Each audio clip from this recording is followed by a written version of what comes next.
Welcome once again to my Beat TV. It has been a while since I came on your way. I'm happy to come to your way once again. Today I'm reaching you from a coded location. Today we are getting ready to settle. So the question on board is, are you ready to settle? As usual, I am your Counsellor JK. Welcome once again to my Beat TV. Yes, as humans grow, as we grow from younger to be older, once a while we think of getting settled. Once a while we think of getting our life partners. So there are so many things that we consider when we want to choose a life partner. Sometimes you may be pushed. Family members, friends around, when are you getting married? When are you getting settled? Please don't let these push cause you to take a decision which you are not ready to live with it forever. Don't be pressured by what people around you saying.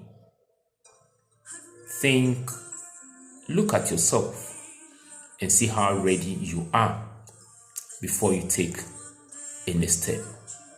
Settling down, getting married, it's lifetime.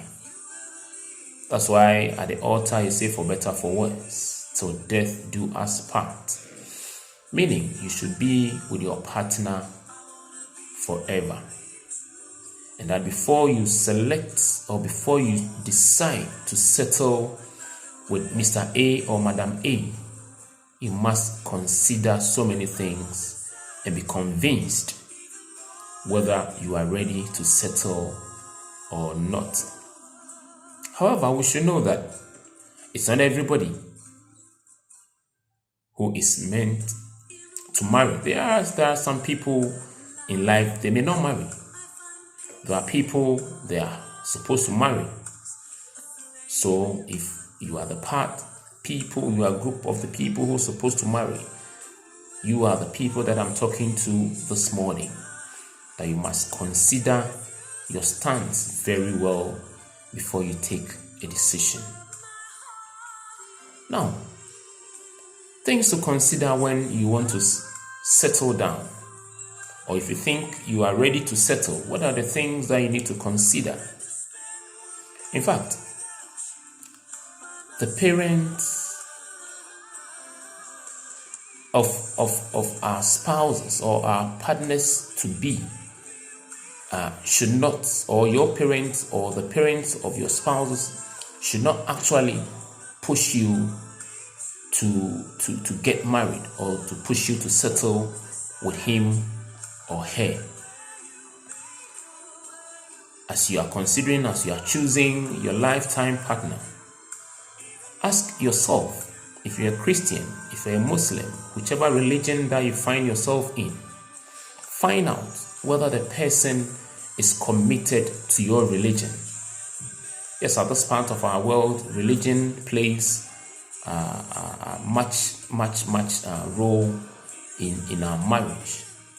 So you ask yourself, if you're a Christian, you ask, is this person a good Christian? Will he allow me to practice my belief? If you're a Muslim and you are choosing a partner, ask yourself, will this person allow me to practice my religion? You should consider all these. Other than that, you can't settle and you may not be happy in future. There are some religions, they will not allow their children or their members to sort of cross carpet to marry from other religion. I know, because I've witnessed this, that a Muslim lady may not be permitted to marry a Christian lady, a Christian man. A Muslim lady may not be permitted to marry a Christian man. I have witnessed one which, according to the religion, it was no-go zone for this man. So you must consider all these things before you choose a partner, before you choose a beloved, before you decide to settle with this man or this woman. Other than that, if you don't select, if you don't choose well, you may agree to marry, but the family will not agree. So we should take note in choosing a beloved, in choosing a lifetime partner. You should consider the religion or the religious commitments of this person. Again, too, don't just marry because your parents say so. Your parents are saying, oh, you are grown, you should get married. Or your siblings are getting married, your younger siblings are getting married, so you should also get married. Don't just marry, don't just settle because your parents say so. Again, before you select, before you choose, ask yourself, is this man, is this lady a friend? Many a times, if the lady or a man is a friend, it's better to propose. It's better to settle with this person because you have known him from afar as a friend. So you may know his good side and his bad side. And you're able to communicate better when you settle at home. So you ask yourself, your intended partner, is he or she your friend? Again, as you plan, as you wish to marry, you ask yourself, if I marry too early, will I miss out certain things in life? Like the youth, your youthful time, your time being a single, being a free person, enjoying life, doing whatever you need to do without any questioning. Because many a times when you marry, more or less they say you are a responsible person, you cannot be doing some things. You can't mingle with the singles for some trips and some outing. They tell you are married. And probably when you marry, you're going to give birth and you'll be having children and you'll not be able to have that fun as a single person. So you ask yourself, as I'm settling now, am I ready to forego all this youthful enjoyment, or if you like, the chillings that the singles go through? If you are ready, consider before you decide to choose a beloved and before you decide to settle. Again, consider the fact that people do not really change. And so anything that you do not like about your beloved or the partner, and therefore future spouse, is also likely or not likely to change, so to speak. Human beings are not easily to change. People don't change easily. So the behaviors, the character that you see in that person, do not think I'm marrying him, I'm marrying her to change him or her. He may not change, she may not change. So look at the character, look at the behaviors that the person have. If you think you can cope, if you think you can adjust, then you can go in and settle with this person. Never think, I want to marry her and change her. I want to marry him and change him. They may not change and you may be disappointed. Then again, will you be in a position to manage financially as you are getting married? You know there are financial commitments, especially on the part of the man. At this part of our world, the man supposed to take the initiative or the financial, I say supposed. I'm not saying the man must do it alone. From our context, we know the man supposed to be the breadwinner, the man supposed to provide all the necessary, the shelter, the food and clothing for the family. Yes, today we know women are doing better. Some of the women even are bringing more to the table than men. Some women I know are taking care of the family, whilst the men are not having maybe jobs. I know women are doing well. Bravo to women. But for a man, you are expected, it's a must, no matter what, you should take care of the family and you must take care of the home. So you ask yourself, am I in position to manage financially? Am I financially sound? Do I work? Do I have a regular income to support my wife and probably the children who will come later? You ask yourself. Then again, will you have a place to stay when you marry? Maybe you are living with your parents, especially as a man. After marriage, you can't be staying in your parents' house with your wife. You obviously need to move out. So you ask yourself, do I have a place to stay? Do you have a place to call my home? Not necessarily building your own house. It can be a rented house. Not necessarily a bigger house. It can be just two-bedroom house. Just a single room or just a chamber and hall, depending on your ability. But the fact is, you must get a place of your own. It can be a single room. And if you agree with your partner, if you agree with your wife to be, that yes, we will start life with this, then that'll be cool, that'll be fine. So you ask yourself, will I have a place to stay when I marry or when we marry? There's another issue that mostly people look down upon, but at this part of our world, we don't look down upon it. Tribal differences. You see, sometimes you may not understand our parents, you may not understand our forefathers. There may be some trivial issues. Then they'll say, oh, as for our family, as for this tribe, we don't marry from this tribe. We are from this tribe and we don't marry from this tribe. And when you go in and you ask your mother, your father, your grandparent, they'll not be able to tell you any tangible thing. They will only say, oh, one of your uncles B married from tribe A and he was not treated well. Your auntie B married from tribe B and she was not treated well. And for all you know, you may not have any empirical evidence. But the family may not agree. The tribe A will say, no, we will not allow you to marry from tribe B. And you know, at this part of our world, we believe that the marriage is contracted between families, not individuals. So both families should agree. Both families should understand each other.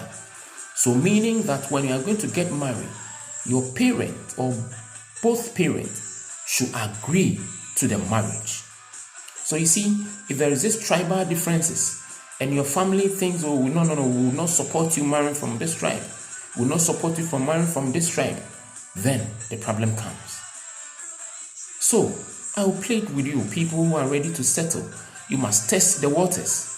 You should have a conversation with your parent before you fall in love. Have a informal discussion with your parent. Let know their mind about some tribes that they may not be comfortable with. Though it's not good as one people, as Christians, as men of God, children of God, it's not the best. But we can't pretend. We can't behave like ostriches and put our heads in the sand and think all is well. Our families or some families are so serious that they will not allow you to marry from some tribes. So for peace to prevail, you talk to your parents informally, and then you know their mind about certain tribes before you fall in love. Don't just fall in love in a tribe that at the end of it, if you want to get married, then your parents will say, no, we will not agree.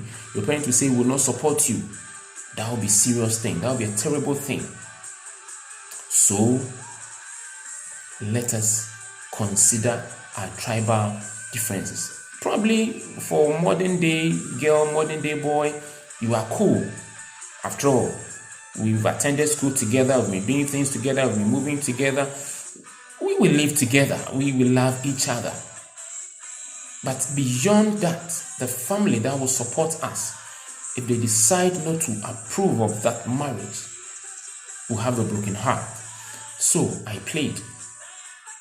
This area is a bit slippery. This area is a bit tricky.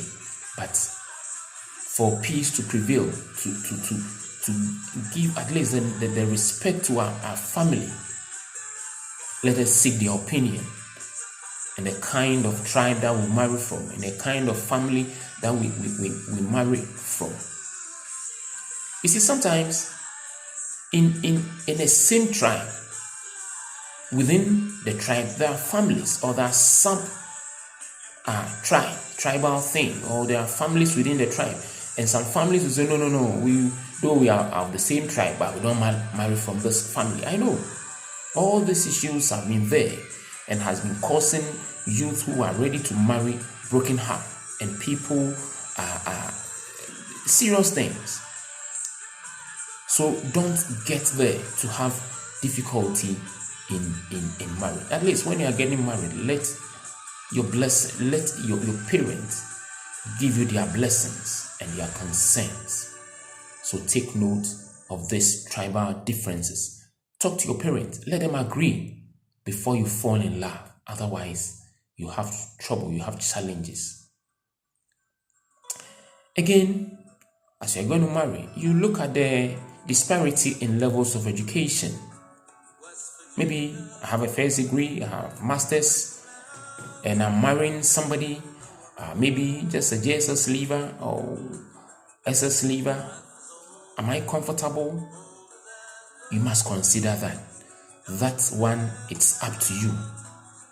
And at this part of our world, yes, maybe in few cases, women may, I may be corrected, women or most women may not, who are of academic high standard, or who are highly on the academic ladder, may, I say may, not marry people who are below them academically. It's hardly to see a woman with PhD or master's or first degree marrying a man who probably has not attended school before. In few cases, very, very few cases, mostly women prefer at least of their same of the same level of education as a man, or if the man is a bit higher than she is, that's fine. But some do not care. I know of a woman, she has her master's, but the husband just attended the San 7, the middle school those days, and the man was a driver, or so to speak, a transport owner. The man actually had a fleet of vehicles that he actually operates or manages. And then the woman was actually a teacher, and then a master's degree holder. But they got married, and the woman gave all the necessary, or gives the necessary respect to the husband. So in few cases, yes, if you are choosing a beloved, you are choosing a lifetime partner, you consider whether you are comfortable with the educational level. However, if you think as a man you are higher in education than your wife, you can bring her up. If your wife is a Jesus leaver, you can at least bring her up to SS. At least she'll be able to read and write. If your spouse, you are a first degree holder, you are masters or whatever, and your wife to be is maybe SS leaver, you can help her. Maybe she needs to write 1 or 2 papers. You can help her write those papers and at least further her education a little. However, that shouldn't be a big case. Just consider and agree that I am comfortable with the educational level of my spouse to be. Then you are good to go. In selecting our lifetime partner, please, let us not rush.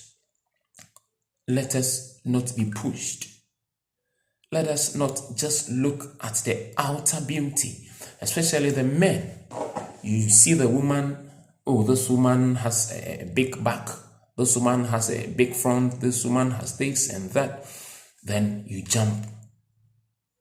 You should know that as she grows, the back and the front may diminish. So we don't look at the outer, we don't look at the curvy nature of the woman alone to select. We don't look at the six-pack of the man just to accept his proposal. You must put so many things into consideration before you decide that you are settling down finally with this man or with this woman. Let us take our time and select our future partners well, because when you enter, you don't want to come back. Today we are looking, or we just looked at things to consider when you want to settle finally. I have been your counselor, JK. Thank you for watching My Beat TV. See you and bye-bye.